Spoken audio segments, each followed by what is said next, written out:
ഇന്ന് തന്നെ ഡൗൺലോഡ് ചെയ്യൂ. കാണൂ നിങ്ങളുടെ ഫേവറേറ്റ് ഷോസ്. ആ കിരണും ദുർഗയും അവിടെ വിരുന്നിന് വന്നിട്ട് അവർ തിരിച്ചുവിട്ടത് എന്തിനാ? അവിടെ തന്നെ നിർത്തായിരുന്നില്ലേ? ആ കഥയൊന്നും പറയാതിരിക്കുന്നതാ മോളെ ഭേദം. അതെന്താ? ഓ,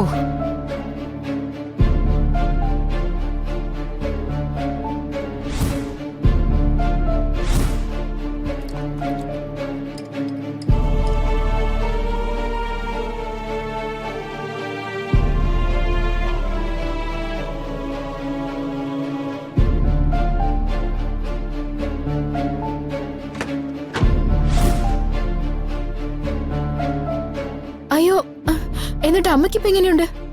ഇപ്പൊ വലിയ കുഴപ്പമൊന്നുമില്ല. ഹോ, എന്നാലും അവർക്കത് കൊടുക്കാൻ പറ്റിയില്ലല്ലോ. രണ്ടുപേരും ഇവിടെ തിരിച്ചെത്തി വലിയ സന്തോഷത്തിൽ നടക്കുന്നുണ്ട്. ആ, നമുക്കിനി അവസരം കിട്ടും. അപ്പൊ ഇതിനെല്ലാം പകരം വീട്ടാം. അതെ. എന്നാ ശരിയമ്മേ, ഞാൻ പിന്നെ വിളിച്ചോളാം. ശരി മോളെ.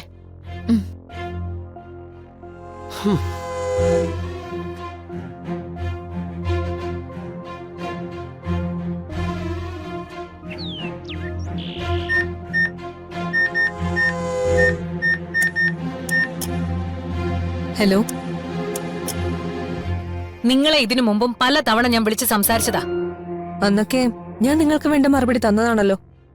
ഇപ്പൊ നിങ്ങൾ വീണ്ടും വലിയ കുടുംബങ്ങളെ ടാർഗറ്റ് ചെയ്ത് പ്രശ്നങ്ങൾ ഉണ്ടാക്കാൻ തുടങ്ങിയല്ലേ? ഞങ്ങൾക്കാകെ ഒരേ ഒരു ടാർഗറ്റേ ഉള്ളൂ. അത് സമൂഹത്തിലെ ക്രിമിനലുകളെ ഇല്ലാതാക്കുക എന്നത് മാത്രം. അതിലെ കുടുംബങ്ങളുടെ വലിപ്പച്ചെറുപ്പമൊന്നും ഞങ്ങൾ നോക്കാറില്ല. ഞാൻ ഉദാഹരണം സഹിതം വ്യക്തമാക്കി തരാം നിങ്ങൾക്ക്. ഇന്ദ്ര ടിവിയിലെ പൃഥ്വിക്കെതിരെ നിങ്ങൾ ലോക്കൽ പോലീസിൽ അന്വേഷിക്കാൻ നിർദ്ദേശം കൊടുത്തില്ലേ? അതിനെന്താ പ്രശ്നം? പൃഥ്വി ഡ്രഗ് ഡീൽ നടത്തുന്നുണ്ടെന്ന് അറിവ് കിട്ടിയിട്ട് തന്നെയാ അങ്ങനെ ഒരു നിർദ്ദേശം കൊടുത്തത്. നിങ്ങൾക്ക് ആ കുടുംബത്തെക്കുറിച്ച് അറിവില്ലാത്തതുകൊണ്ടാണ് നിങ്ങൾ ഈ പറയുന്നത്. അയാൾക്ക് ഡ്രഗ് ഡീല് നടത്തി ജീവിക്കേണ്ട ഗതികേടൊന്നുമില്ല. അവര് ഫിനാൻഷ്യലി വളരെ സൗണ്ട് ആയിട്ടുള്ള ഒരു ഫാമിലിയാണ്. അതിനൊന്നും ഇവിടെ ഒരു പ്രസക്തിയുമില്ല. ചില മനുഷ്യര് എന്തൊക്കെ സൗകര്യങ്ങളുണ്ടെങ്കിലും അവരുടെ സ്വഭാവത്തിന്റേതായ പ്രശ്നം കൊണ്ട് പല കുറ്റകൃത്യങ്ങളിലും ഏർപ്പെടും. അതൊന്നും ആർക്കും മാറ്റാൻ കഴിയില്ല. ക്ലെപ്റ്റോമേനിയക്കായ എത്ര പണക്കാരുണ്ട്. അവര് സൂപ്പർ മാർക്കറ്റുകളിൽ നിന്നും സുഹൃത്തുക്കളുടെ വീട്ടിൽ നിന്നും വരെ സാധനങ്ങൾ മോഷ്ടിക്കാറില്ലേ? ഇതങ്ങനെയൊന്നും അല്ല. നിങ്ങൾ ആ കുടുംബത്തെ ടാർഗറ്റ് ചെയ്യുക എന്നത് മാത്രമാണ്. നിങ്ങളുടെ ഐഡന്റിറ്റി വെളിയിൽ കൊണ്ടുവരാൻ അവരുടെ ചാനൽ ശ്രമിക്കുന്നുണ്ട് എന്നൊരു തോന്നല് കാരണമാണ് നിങ്ങൾ ഇങ്ങനെയൊക്കെ ചെയ്യുന്നത്. ഇതൊന്നും ഒട്ടും ശരിയല്ല. എനിക്ക് നിങ്ങളോട് വെറുതെ തർക്കിച്ചു കളയാൻ സമയമില്ല. അധികം വൈകാതെ തെളിവോടെ പൃഥ്വിയെ ഞങ്ങൾ പിടിക്കും. അയാളെ കോടതി ശിക്ഷിച്ച് ജയിലിലേക്ക് അയക്കുമ്പോ നിങ്ങൾക്ക് സത്യം മനസ്സിലായിക്കോളും.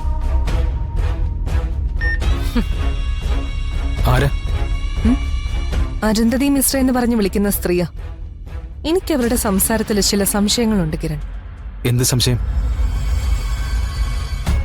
അത് ഞാൻ പറയാം. ഇനിയൊരു കോള് വന്നാൽ നമുക്കത് തെളിയിക്കാം. ഓക്കെ, എന്ത് ചെയ്യണം താൻ പറഞ്ഞാൽ മതി.